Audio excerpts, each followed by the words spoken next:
जोई bye bye करो। Bye. पैसा निकाल रहा है क्या? हाँ। कितना निकलेगा? 40,000। ओके ठीक है चलो।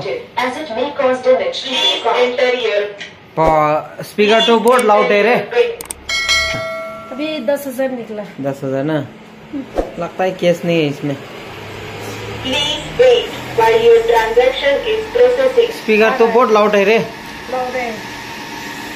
बहुत लाउड। कितना निकालता देखिएगा। हाँ मैं 10,000 ना? 10,000। मैं उठाता हूँ उसको।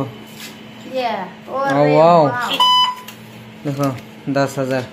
इसमें भी उठा सकते हैं। तो अभी कार्ड निकाल दो। मैसेज चेक करो। हम लोग अभी बैंक ऑफ इंडिया का एटीएम में आया और सोनिया पैसा निकाल रहा है बार बार। देखो हम लोग को भी दो भाई थोड़ा। हम लोग को नहीं दे रहा है भाई, दिमाग खराब कर देता है। वाह कितना निकला लिया दिखाइए। 40,000। वाह हम लोग को भी दो थोड़ा सा, दो ज्यादा नहीं लगता।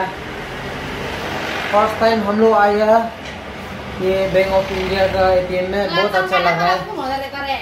तो वहाँ पे देखो अजय भी है, बाहर करा करता है। दिखा आओ अंदर आओ, अंदर आओ।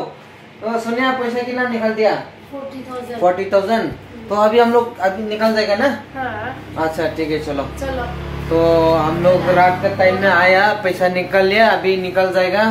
बहुत बहुत खुश है क्योंकि हम लोग इधर इधर पैसा ढूंढा था, नहीं मिला तो यहाँ पे मिला, तो हम लोग फिर वापस जाएगा। ठीक है तो सब्जी उब्जी तो खरीदेगा ना घर के लिए। अच्छा ठीक है चलो बाय बाय करो। Bye bye. जोई बाय बाय करो। बाय। चलो देर हो जाएगा। चलो okay okay thank you bye bye all of you.